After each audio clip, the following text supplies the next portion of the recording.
Good morning, and welcome to the Cyber Smart Morning News Update. With the always evolving world of cyber threats and defense, you need a source you can trust.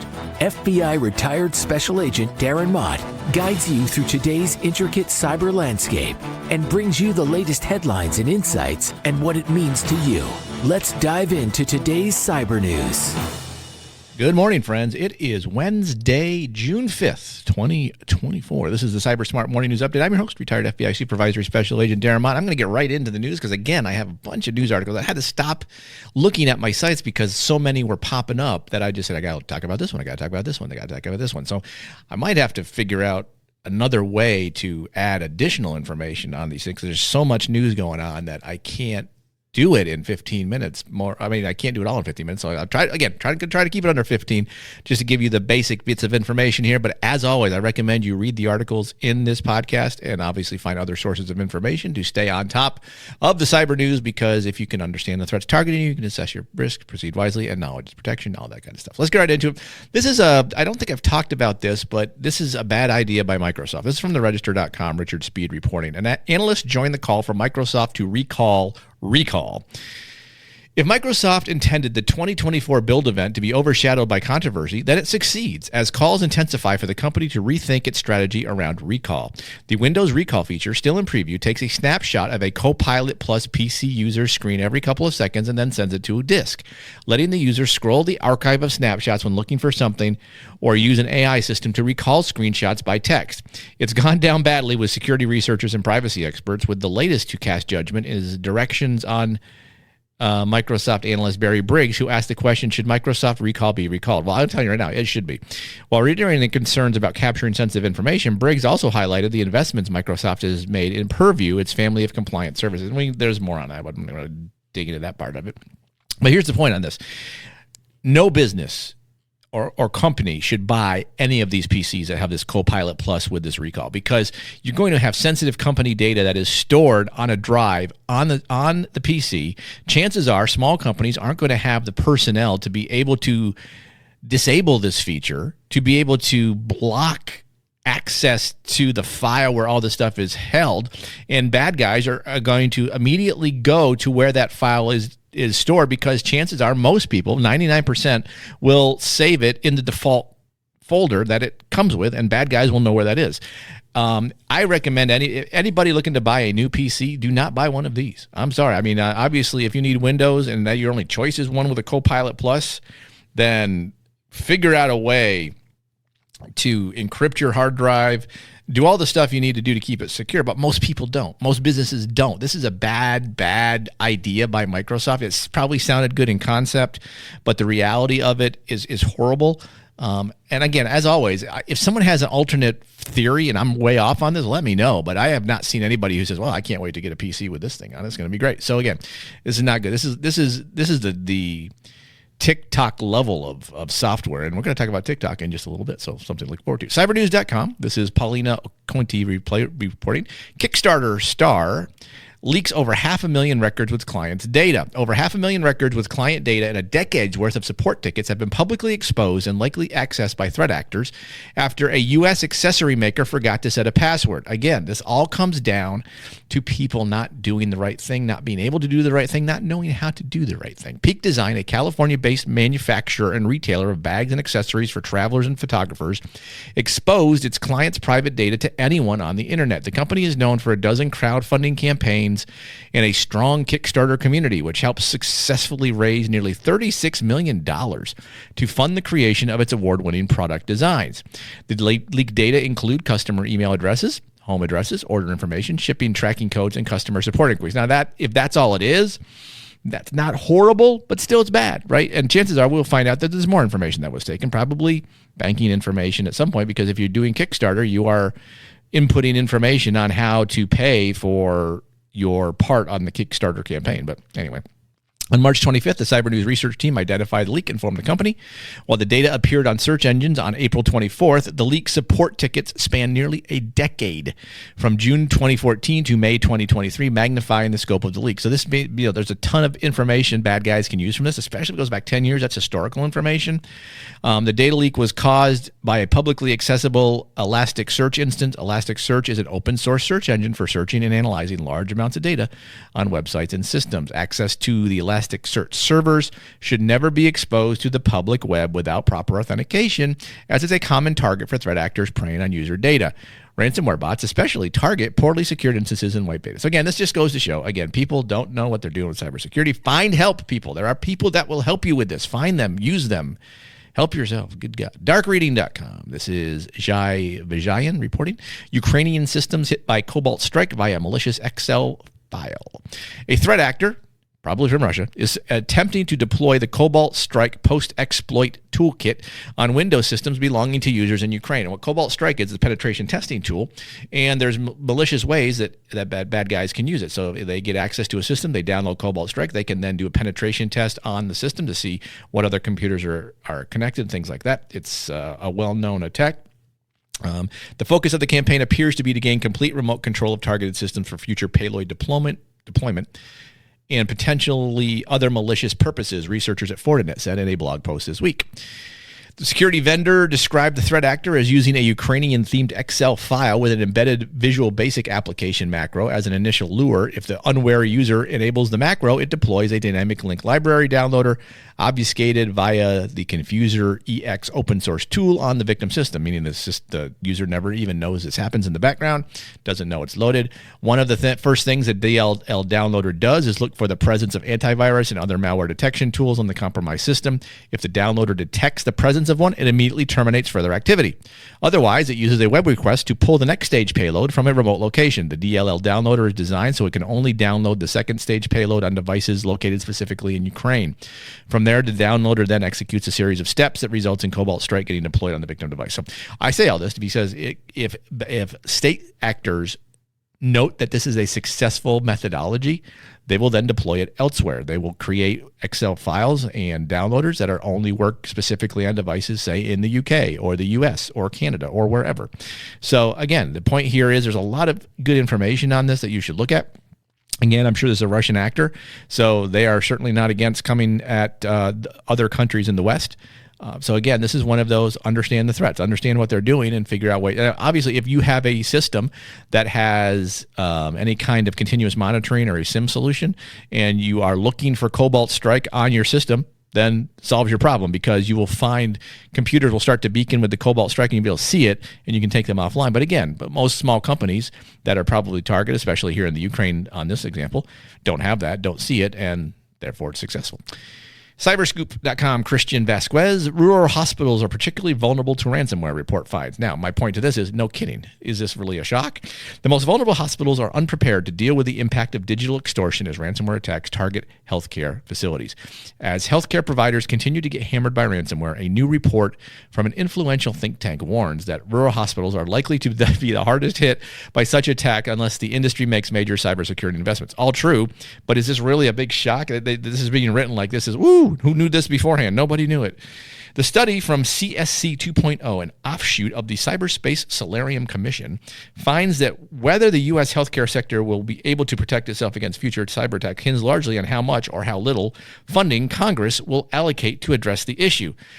Here's a quote here. This comes down to money. In a lot of cases, it's about federal funding, says Annie Fixler, a co-author of the report and the director of the Foundation for the Defense of Democracy Center on Cyber and Technology Innovation. There's some things we can do without Congress, but a lot of this stuff comes down to funding. Now, maybe, right? But I mean, that's one more thing that we have to fund as taxpayers. There's other ways to do this for funding. In other words, you can do tax breaks if you do assessments of healthcare systems. You say, if you do these 10 things, we'll give you a tax break. That's one way to go, because that way the company doesn't have to pay as much in taxes. So they're actually, obviously now there's downsides to that as well, but the government just doesn't incentivize doing the right thing. They punish doing the wrong thing without much knowledge. And we'll talk about that at the last article. But this is one of those things where, hospitals need to understand, especially small ones, the bad guys are coming at you because the larger ones are getting hit. In May, hackers hit one of the United States' largest healthcare providers, Ascension, which runs 140 hospitals across 19 states. The attack disrupted the availability of health records and systems needed for medical procedure and provisions of medication across the country. So if it's happening to the big ones, the small ones are targeted too. Again, I say find help. There are people that will help. You have to invest in that help. Again, I'm thinking I'm yelling against the wall here, but that's where we're at. And on that note, for my friends in the UK, from securityaffairs.com, Pierluigi Paganini, a ransomware attack on Synovus impacted several London hospitals. A ransomware attack that hit the provider of pathology and diagnostic services Synovus severely impacted the operations of several London hospitals. A ransomware attack on pathology and diagnostic service provider Synovus has severely impacted the operations at several major NHS hospitals in London. The attack forced the impacted hospitals to cancel some healthcare procedures. In some cases, patients were directed to other hospitals. So again, the point here, why do they target healthcare? Used to be they didn't, now they don't care. The hackers, the ransomware guys. But because they know that healthcare organizations will pay for it. So if you are in healthcare, if you know anyone, and this is not in just the US, but all over the world, bad guys are coming for you. Understand it and be on the lookout for it. Again, there's more. All these articles have more information. Feel free to take a look at them. And I only picked this one simply because the headline was lovely to me. Because if you need one more reason not to use TikTok, this article from Bleeping Computer may help. Sergey Gatlin reporting. TikTok fixes zero-day bug used to hijack high-profile accounts. Over the past week, attackers have hijacked high-profile TikTok accounts belonging to multiple companies and celebrities, exploiting a zero-day vulnerability in the social media's direct message feature. Zero-day vulnerabilities are security flaws with no official patch or public information detailing the underlying weakness. After being compromised, user accounts belonging to Sony, CNN, and Paris Hilton had to be taken down to prevent abuse. CNN account was the first to be hijacked last week, as Semaphore first reported on Sunday. Now, the point being here, there's nothing any of these people could have done because the 0 day means no one knows that it exists. So you can't blame the victims here because they didn't know. But you can blame TikTok for having poor software writing because they allowed the vulnerability to exist. They should have done vulnerability testing. They should be constantly testing and looking at their software as they write it, but clearly they're not because they suck as an organization. So again, if you need one more reason to get rid of TikTok, that's one. That's the only reason I even picked that article. scmedia.com, Steve Zurier, top 2024 software as a service concerns, data breaches, AI, and insider risks. Heading into the rest of 2024, it's clear that protecting software as a service data from data breaches, corruption by new AI tools, and insider risks remain important challenges for security pros. And this is an article that has to do with what happened at Snowflake, which is a cloud service provider. And some of the activity that happened there. I'm not going to read much more of this article because I'm running out of time. I want to get to the last article here. But the point here being, if you are using software as a service, in other words, you are using third-party software applications to do whatever it is you do for your business, understand that there's risks associated with that, and you need to do due diligence to make sure that the companies that you're using have a way to protect your information as they're using it. So, so that's that article if you want to look at it closer. Finally, this is from CSOonline.com. U.S. Senate Finance Chair slams Change Healthcare for negligence in ransomware attack. A U.S. Senate committee chairman is urging the administration of President Joe Biden to hold United Healthcare Group accountable for negligent cybersecurity practices in a ransomware attack against subsidiary Change Healthcare that disrupted medical payment and claims processing across the U.S. In an open letter to the Federal Trade Commission and U.S. Securities and Exchange Commission, Senate Finance Committee Chair Ron Wyden described the breach as a completely preventable and a direct result of corporate negligence. Now, my question here, how does Ron Wyden know that? I'm going to guess he's not a cybersecurity expert. Maybe he is. I don't know Ron Wyden. I'm sure he's an asshole because he's a politician. But the point being, where are we coming with this? So during congressional testimony last month, UHG Chief Executive Andrew Whitty said the cyber criminals first hacked into Change Healthcare's network after logging into a remote access server unprotected by multi-factor authentication. Yeah, that's bad. That's stupid. But a lot of companies do the same thing. The cyber criminals expanded their reach into the compromised network and stole tens of millions of confidential files before deploying the Alpha V Black Cat ransomware. Cybersecurity experts faulted UHG for failure to deploy multi-factor. Now, look, if you're going to ding people who don't use multi-factor authentication, you're going to spend a lot of time dinging a lot of people. My point here is politicians need to stay out of all of this stuff. They don't know what they're talking about. They're not going to be able to pass laws that do anything with this.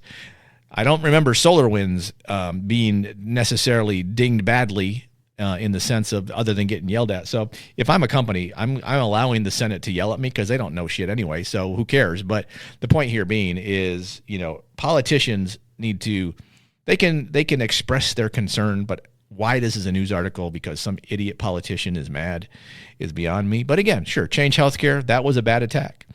One of many. I mean, good God. I mean, had we Ticketmaster, 360 million user piece of information. There's a lot of bad things, right? And I apologize for cursing. I now have to put a disclaimer on this episode to how I curse. But it's because politicians do this to me. They get me irritated because they don't know what they're talking about. So, so it is what it is. So, and now that they did have success with SolarWinds in the sense that the SEC took an unprecedented step and sued SolarWinds and its CISO for allegedly misstatements. But the problem is they got sued because they lied. As long as Change Healthcare doesn't lie to the Senate, what are they going to do? They had bad cybersecurity. Like everybody who gets hit has bad cybersecurity. You're not going to be able to legislate stupid out of the cybersecurity world. So this is a crazy article. But it's coming from Congress, so are we shocked that it's crazy? No, not a big surprise. So that's my rant on that for the day. I hope you enjoyed it. If you did, let me know that you enjoyed the rants, because I like to know if the rants are good or the rants are bad. If you share in the rants, feel free to email me that you share in my concern of the rant of these idiots. Darren at thecyberguy.com. You can also find me on LinkedIn.com. I have a Substack, cyberguy.substack.com. I need to write more to that. So I will work on doing some of that more this week if I can find the time. If you listen to, or you read that, or you listen to this, again, I appreciate it. If you pass the information to others, I appreciate that as well. Sadly, I'm over the 15-minute mark. So if you listen to this on LinkedIn, I'm unable to post that, but you can find it on X. Not that, I mean, if you're listening to it on a podcast, you don't really care anymore.